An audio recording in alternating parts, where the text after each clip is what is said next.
Hello दोस्तों, welcome. Tricky by V S Gupta में स्वागत करता हूं। दोस्तों, आज मैं आप लोगों के लिए भारतीय की नदियां का पार्ट 2, इंडियन जियोग्राफी, भारतीय भूगोल, इंडियन रिवर्स का पार्ट 2 वीडियो लेकर आया हूं। दोस्तों, इसमें मैं आप लोगों को हिमालय नदी तंत्र और प्रायद्वीपीय नदी तंत्र के बारे में बताने वाला हूं। दोस्तों, जैसा कि आप पहले फर्स्ट वीडियो में मैप के माध्यम से सिंधु नदी तंत्र और ब्रह्मपुत्र की सहायक नदियां के बारे में विस्तृत से जानकारी प्राप्त किए दोस्तों, तो आज मैं आप लोगों को हिमालय नदी तंत्र के तीसरी नदी गंगा के बारे में बताने वाला हूं तथा उसकी सहायक नदी के बारे में भी विस्तार से वो भी मैप के माध्यम से बताने वाला हूं। तो चलिए दोस्तों, आज मैं आप लोग को बताता हूं। हाँ, मेरे इस चैनल को सब्सक्राइब तथा शेयर करना नहीं भूलेंगे दोस्तों। जैसा कि आप यहां देख रहे हैं, भारतीय भूगोल, इंडियन जियोग्राफी, गंगा नदी तंत्र, इसे मैं आप लोगों को मैप के माध्यम से समझाने वाला हूँ। यह हमारा पार्ट 2 वीडियो है दोस्तों, इसे देखिए। और हाँ, इससे पहले मैं आप लोगों को गंगा से रिलेटेड कुछ महत्वपूर्ण तथ्यों या फैक्ट्स के बारे में बताने वाला हूं दोस्तों। जैसा कि आप यहां देख रहे हैं, गंगा नदी भारत की सबसे लंबी नदी है और सबसे चौड़ी नदी ब्रह्मपुत्र को कहा जाता है। इसकी कुल लंबाई 2525 किलोमीटर है। गंगा नदी दो देशों से गुजरती है, भारत और बांग्लादेश, जिसे हम मैप के माध्यम से आपको दिखाएंगे दोस्तों। गंगा नदी भारत के 5 राज्यों से गुजरती है। अर्थात कभी कभी आपको ऑब्जेक्टिव क्वेश्चन में या कॉम्पिटिटिव एग्ज़ाम में आपको पूछ देगा कि गंगा नदी कितने देशों से गुजरती है, तो हम लोग दोस्तों उसको ऑप्शन 2 में टिक ऑब्जेक्टिव मारेंगे दोस्तों, क्योंकि भारत और बांग्लादेश से गुजरती है। यही नहीं, आपको गंगा नदी के बारे में पूछ देगा कि कितने राज्यों से गुजरती है, तो भी हम 5 राज्यों से हमारा गंगा नदी गुजरती है, उसके बारे में हम लोग जानते हैं। जैसा कि आप यहाँ देख रहे हैं, गंगा नदी 5 राज्यों से गुजरती है, जिसमें से सबसे फर्स्ट में उत्तराखंड है दोस्तों, जबकि दूसरे स्थान पर उत्तर प्रदेश, इसके बाद बिहार, इसके बाद झारखंड, इसके बाद पश्चिम बंगाल। झारखंड से थोड़ी सा गंगा नदी छूती है, इसीलिए यह झारखंड को भी टच करती है, और इसका अंतिम पश्चिम बंगाल है, और यह अरब सागर में जाकर मिल जाती है। तो इस प्रकार हम गंगा नदी को 5 राज्यों से गुजरने वाले उत्तराखंड, उत्तर प्रदेश, बिहार, झारखंड और पश्चिम बंगाल के नाम से जानेंगे दोस्तों। गंगा नदी स्वतः स्वच्छ होने वाली नदी है। अर्थात कभी भी आपको क्वेश्चन में बोल दिया जाएगा कि गंगा नदी कौन सी नदी है, तो स्वतः स्वच्छ, सेल्फ प्यूरिफाइंग रिवर है दोस्तों। वह स्वयं ही स्वस्थ रहती है, अर्थात इसे पवित्र गंगा भी माना जाता है, क्योंकि इसका पानी एकदम स्वस्थ ही रहती है। क्यों होती है, इसके बारे में जानते हैं। क्योंकि इसमें बैक्टीरियोफेज वायरस पाया जाता है, जिसके कारण यह स्वतः इसके पानी स्वच्छ रहते हैं। इसमें हानिकारक बैक्टीरिया को यह ख़त्म कर देता है। जो इसमें हानिकारक बैक्टीरिया होता है उसको ख़त्म कर देता है दोस्तों। अगर हम कोई भी पानी को रखते हैं तो वह ख़राब हो जाता है, लेकिन गंगा का पानी को हम सालों भर रखेंगे, बोतल में रखते हैं, तो वह पानी नहीं खराब होता है, क्योंकि इसमें बैक्टीरियोफेज वायरस पाया जाता है, जिसके कारण यह पानी स्वतः स्वच्छ हो जाती है। इसमें आप यह गंगा नदी में पाया जाता है। जो आप देख रहे हैं यह गंगा डॉल्फिन को भारत का राष्ट्रीय जलीय जीव घोषित किया गया है, क्योंकि यह गंगा में पाया जाता है। यही नहीं, गंगा नदी को 2008 में पवित्रता का भी स्थान मिला है दोस्तों। तो चलिए आज हम आपको मैप के माध्यम से बताते हैं गंगा नदी का उद्गम स्थल क्या है। जैसा कि आप यहाँ देख रहे हैं, तो गंगा नदी का उद्गम स्थल, यह जो डायग्राम देख रहे हैं यह उत्तराखंड का डायग्राम है। यह उत्तराखंड से निकलती है। गंगोत्री हिमानी से निकलकर यह देवप्रयाग जाती है और इसी को हम लोग गंगा नदी कहते हैं। दोस्तों गंगा नदी ही नहीं, गंगा नदी दो नदियों की संगम को कहा जाता है। इधर देख रहे हैं जो ब्लू कलर का है यह भागीरथी, गंगोत्री को भागीरथी कहते हैं, जबकि संतोपंथ हिमानी को अलकनंदा नदी कहते हैं। ये दोनों नदी मिलती है जिसे देवप्रयाग अर्थात गंगा नदी कहते हैं, जैसे कि आप वहाँ डायग्राम में देख रहे हैं। इस तरह से गंगा नदी का निर्माण हुआ है। अर्थात हम कह सकते हैं भागीरथी नदी और अलकनंदा नदी जहाँ पर मिलती है उसे देवप्रयाग या गंगा नदी कहा जाता है। ये संगम है, दोनों को मिलने पर ही गंगा नदी का निर्माण हुआ है, जैसा कि आप यहाँ देख रहे हैं। चलिए अब हम लोग आगे देखते हैं क्या है, इसके बारे में जानते हैं। जैसा कि आप यहाँ देख रहे हैं यह संतोपंथ हिमानी, यहाँ पर एक मंदिर है और गंगोत्री। अब चलिए हम लोग देखते हैं कि क्या क्या वहाँ पर है, उसके बारे में जानते हैं। जैसा कि सबसे पहले हम लोग देखते हैं गंगोत्री हिमानी और संतोपंथ हिमानी नदी के द्वारा ही, जैसा कि आप यहाँ देखे हैं, गंगा का निर्माण हुआ है। संतोपंथ हिमानी से आपका 4 नदियाँ निकली है और उस नदी को 4 प्रयागों के नाम से जाना जाता है, जैसा कि आप वहाँ देख रहे हैं। तो हम सबसे पहले देखेंगे कि कौन कौन सी नदी मिलने के बाद कौन सी प्रयाग का निर्माण होता है। तो उस सबसे पहले हम लोग देखते हैं धौला गंगा। इससे पहले एक हम आपको कहानी बताना चाहते हैं। इस कहानी के माध्यम से आप जान जाइएगा कि कौन कौन नदी को मिलने पर क्या क्या होता है। जैसा कि आप यहाँ देख रहे हैं, जैसे एक बार क्या हुआ था, जैसे कि हमारा गंगा नदी जो पृथ्वी पर गिर रही थी, तो गिरने से पहले हमारा शंकर भगवान अपनी जटा को खोल देते हैं और वही उस गंगा जटा में गिर जाती है और उसके बाद ही हमारा पृथ्वी पर गिरती है। यह हमारा कहानी है दोस्तों। अब हम लोग देखिए, जब वह गिरती है तो उसका स्पीड जो होता है धीमी हो जाती है, अर्थात उसे हम मंद भी बोल सकते हैं। मंद होना या धीमी हो जाती है, इस माध्यम से भी हम जान सकते हैं। अर्थात धौली गंगा विष्णु प्रयाग, तो धोबी गंगा अर्थात विष्णु प्रयाग के नाम से जाना जाता है। इस तरह से हम लोग जान सकते हैं। नंदाकिनी अर्थात नंदा प्रयाग के नाम से भी जान सकते हैं। जैसा कि आप यहाँ देख रहे हैं, धौलीबीरा गंगा विष्णु प्रयाग, नंदाकिन नंद के नाम से है, अर्थात इसको भी आप याद कर सकते हैं, नंदाकिन नंद प्रयाग।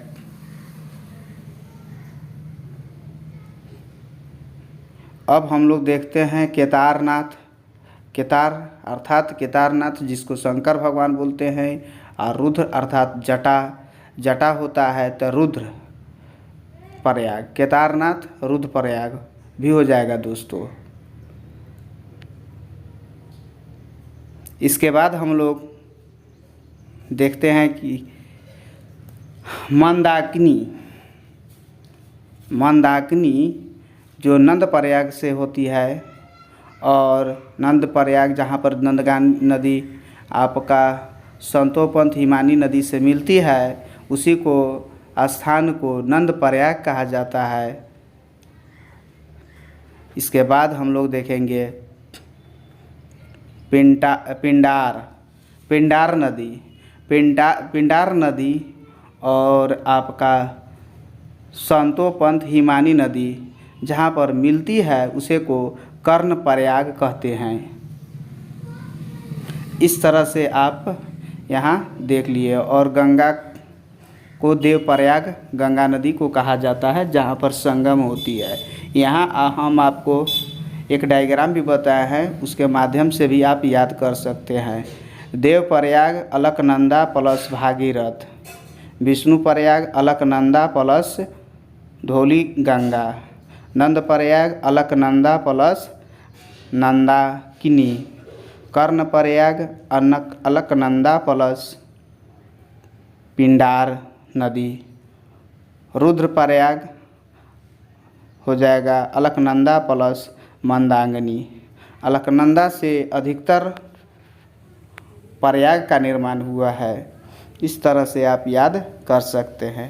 तो चलिए आगे और देखते हैं, जैसा कि आप यहाँ देख लिए।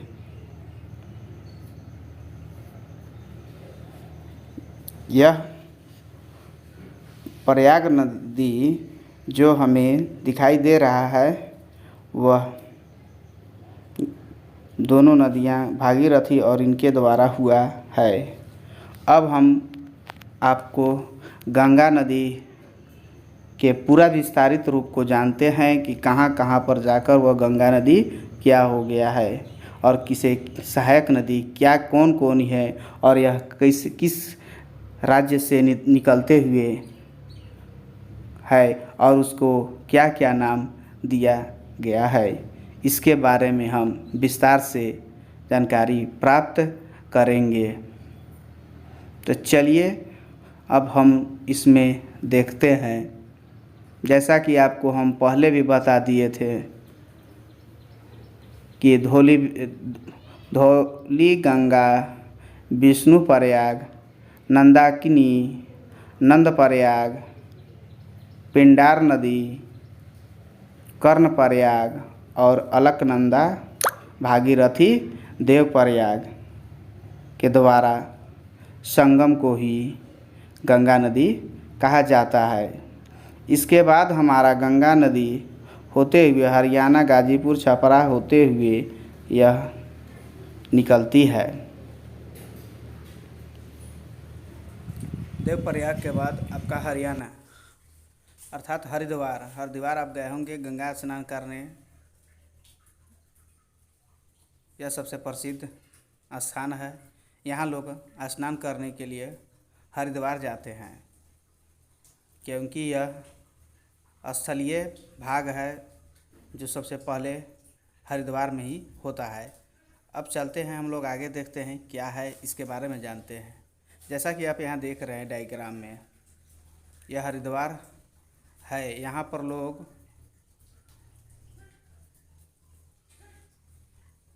स्नान करने के लिए जाते हैं। यह सबसे प्रसिद्ध शहर है। इसके बाद हम लोग आते हैं कनौज। हरिद्वार के बाद कनौज एक स्थान है जो उत्तराखंड में है। यहाँ आपका राम गंगा के नाम से भी जाना जाता है। कनौज स्थल को राम गंगा भी कहा जाता है, जैसा कि आप यहाँ देख रहे हैं। इसके बाद आपका भाग जो रामगंगा है, यह बहुत ही प्रसिद्ध शहर है और यहाँ लोग देखने के लिए भी जाते हैं, जैसा कि आप जान रहे हैं। अब हम आगे चलते हैं। जैसा कि आप यहाँ देख लिए हैं देवगंगा के बाद हरिद्वार के बाद कनौज, जिसे रामगंगा के नाम से जानते हैं। इसके बाद हम लोग आगे देखते हैं,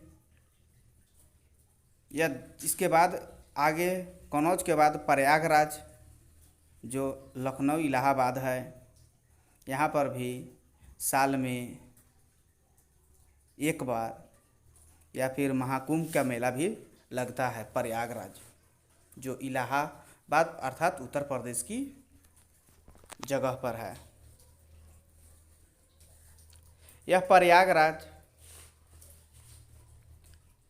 तीनों का संगम भी कहा जाता है। यहाँ सभी लोग स्नान करने के लिए जाते हैं।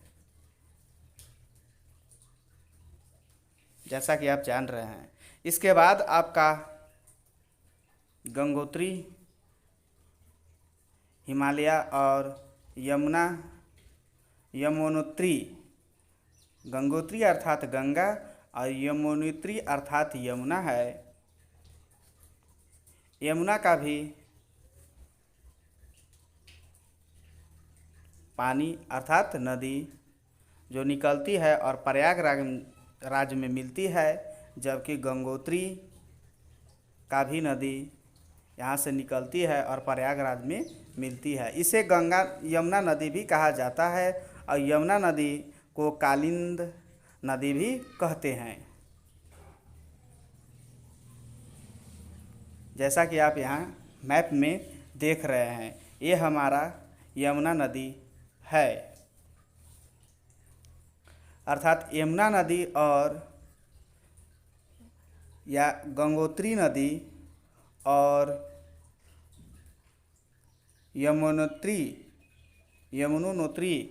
दोनों मिलकर प्रयागराज में एक संगम बनाता है, जिसे प्रयाग संगम भी कहते हैं। यमुना नदी को 3 भागों में बांटा गया है, अर्थात 3 नदी भी इसकी सहायक 3 नदियां हैं। चंपा जो इंदौर एमपी में है, इसके बाद बेतला होता है। यमुना नदी चंपा में ये जो आप देख रहे हैं मगरमच्छ पाया जाता है, इसके लिए यह प्रसिद्ध है चंपा नदी। इसके बाद बेतवा नदी विंध्याचल पर्वत एमपी में है। ये सभी नदी गंगा की सहायक नदी है।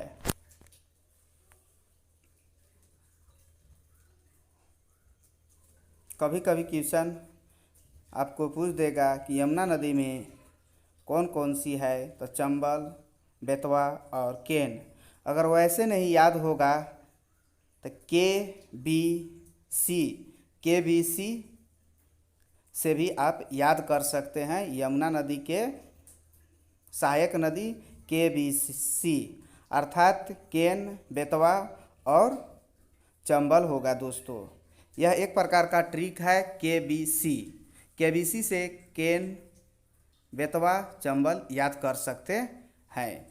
अब चलिए हम लोग आगे देखते हैं यह नदी कहाँ जाकर मिलती है और उसे क्या कहते हैं। जैसा कि आप यहाँ देख रहे हैं, यमुनोत्री और गंगोत्री जहाँ पर मिलती है उस संगम को प्रयाग कहते हैं। इसके बाद प्रयागराज से गांधीपुर में जाती है और गांधीपुर से में ही एक नदी गोमती नदी निकलती है। गोमती नदी फुलहर झील है, उसे पीलीभीति भी कहते हैं, जो एमपी में है अर्थात उत्तर प्रदेश में है। अर्थात हम यह याद कर सकते हैं गंगा नदी उत्तराखंड, पीलीभीति उत्तर प्रदेश, यह हमारा नदी का नाम है, जैसा कि आप यहाँ देख रहे हैं। अर्थात कांजीपुर गोमती नदी और यहाँ कन्नौज राम गंगा नदी है। इसके बाद हम लोग आगे देखते हैं। आगे प्रयागराज को लखनऊ भी बोलते हैं। यह प्रयागराज लखनऊ में भी है। जैसा कि आप यहाँ मैप में देख रहे हैं, यह हमारा उत्तराखंड से निकलकर उत्तर प्रदेश की ओर जाती है।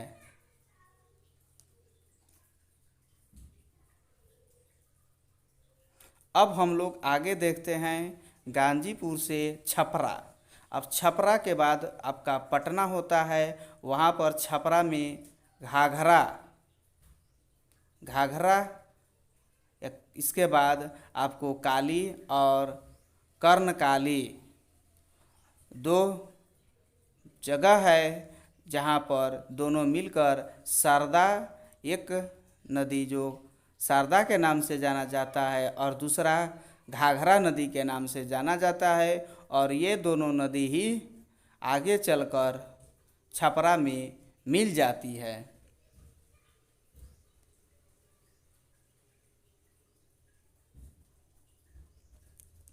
छपरा में मिल जाती है, जैसा कि आप यहाँ देख रहे हैं।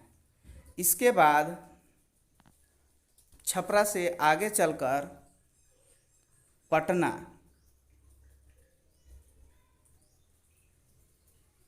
में नदी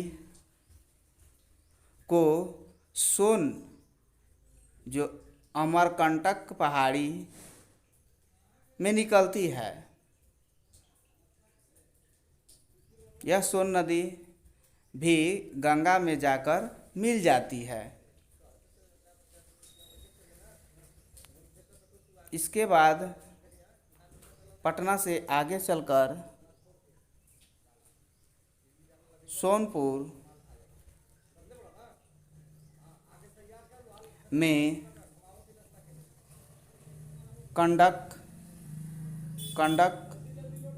और उसके बाद कोसी होती है। अर्थात हम कह सकते हैं कि यमुनोत्री नदी अर्थात यमुना नदी निकलती है और जाकर प्रयागराज में मिलते हुए आगे बढ़ते जाती है, और पटना इसके बाद आगे चलकर सोनपुर, और सोनपुर में जैसा कि आपको बताएं, सोनपुर में जो निकलती है वो आगे चलकर गणटक के नाम से जाना जाता है। इसके बाद आगे आप जो देख रहे हैं कोसी नदी भी निकलती है। कोसी नदी यह गंगा की सहायक नदी है।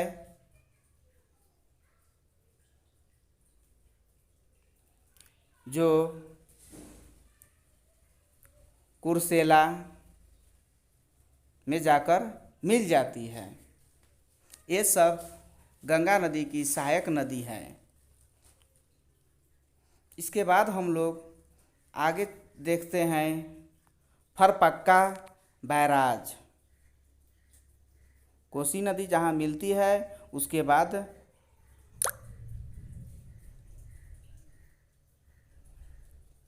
का स्थान आगे चलकर फरकराज बैराज,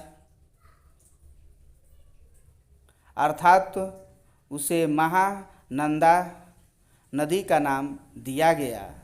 महानंदा नदी दार्जिलिंग की पहाड़ी के नाम से भी जाना जाता है, क्योंकि यह नदी महानंदा जो गंगा में फरक्का बैराज से मिलती है।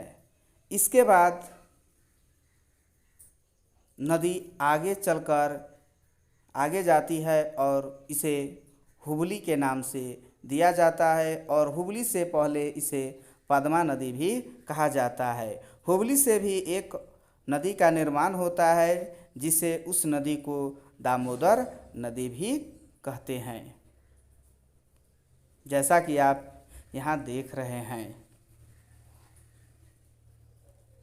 अर्थात हम कह सकते हैं कि फरक्का बैराज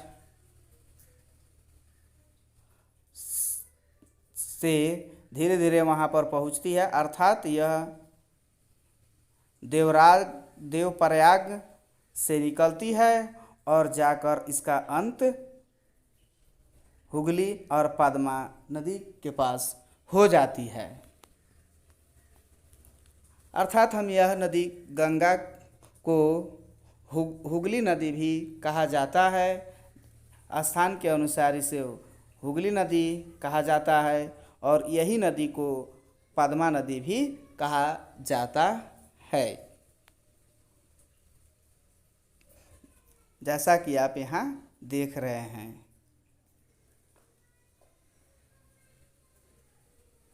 इसके बाद हम दामोदर नदी, जो आपका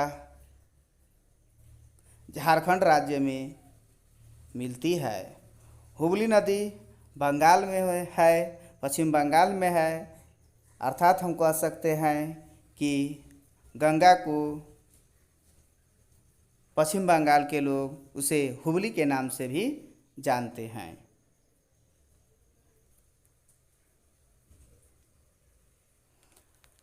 अर्थात यह नदी के सहायक नदी यमुना, रामगंगा, गोमती, घाघरा, महानंदनी, गोदावरी नदी, सोन नदी, ये सब नदियाँ इनकी सहायक है।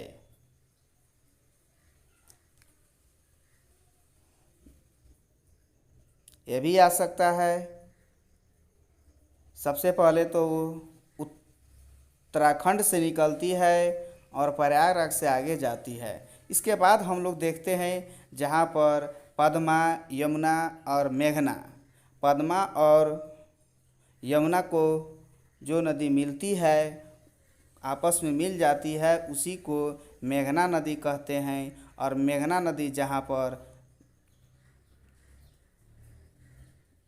एकत्र हो जाती है, अर्थात उसे हम सुंदरवन डेल्टा कहते हैं। जैसा कि आप जानते हैं डेल्टा का निर्माण कैसे होता है, उसके बारे में हम आज आपको बताने वाले हैं कि इसके सुंदरवन डेल्टा आखिर नाम क्यों पड़ा।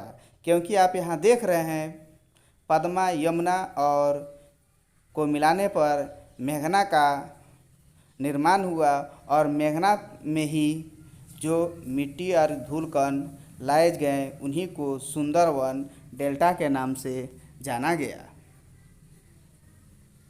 दोस्तों, सुंदरवन डेल्टा हमारे भारत का सबसे अच्छा डेल्टा है। इसके बारे में मैं आप लोगों को इसी वीडियो में बताने वाला हूँ कि आखिर डेल्टा को सुंदरवन डेल्टा क्यों नाम रखा गया और सुंदरवन डेल्टा जो देख रहे हैं यह कैसे बना। तो चलिए सबसे पहले हम लोग डेल्टा क्या है, डेल्टा का निर्माण कैसे होता है, उसके बारे में हम लोग विस्तार से जानते हैं। डेल्टा प्रायः उस भूभाग को कहा जाता है जो नदी द्वारा लाए गए अवसादों के संचयन से निर्मित होता है। विशेषतः नदी के मुहाने पर जहाँ वह किसी समुद्र में गिरती है। इस भूभाग का आकार सामान्यतः त्रिभुज जैसा होता है। जैसा कि आप डायग्राम में देख रहे हैं कि यह नदी जो पानी निकलती है पहाड़ों पर्वतों से, तो वह नदी बहुत तेज़ रफ्तार से गिरती है और धीरे धीरे वह नदी बुढ़रा अर्थात उसका स्पीड कम हो जाता है। और वह जिसका स्पीड कम हो जाता है वहीं पर डेल्टा का निर्माण कर देता है। इसे हम अवसाद से बनने वाले स्थान को ही डेल्टा कहते हैं। यह बहुत ही स्पीड में, जैसे कि आप जान रहे हैं कि पर्वतों से जो पानी निकलती है वह बहुत रफ्तार में निकलती है और वही धीरे धीरे आगे चलकर वह धीमी हो जाती है, जिससे डेल्टा का निर्माण होता है। यह हमेशा त्रिभुजाकार ही होती है, जैसा कि आप मैप में देख रहे हैं। यह त्रिभुज की आकार की होती है और इन्हीं को हम लोग डेल्टा कहते हैं। यह डेल्टा भूभाग होता है, अर्थात भूमि वाला भाग होता है। इसको चारों तरफ या तीनों तरफ नदियों से घिरा होता है। इसे डेल्टा के नाम से जानते हैं, जैसा कि आप यहाँ देख रहे हैं। तो दोस्तों अब नेक्स्ट वीडियो में मिलेंगे, तब तक के लिए बेस्ट ऑफ लक। नेक्स्ट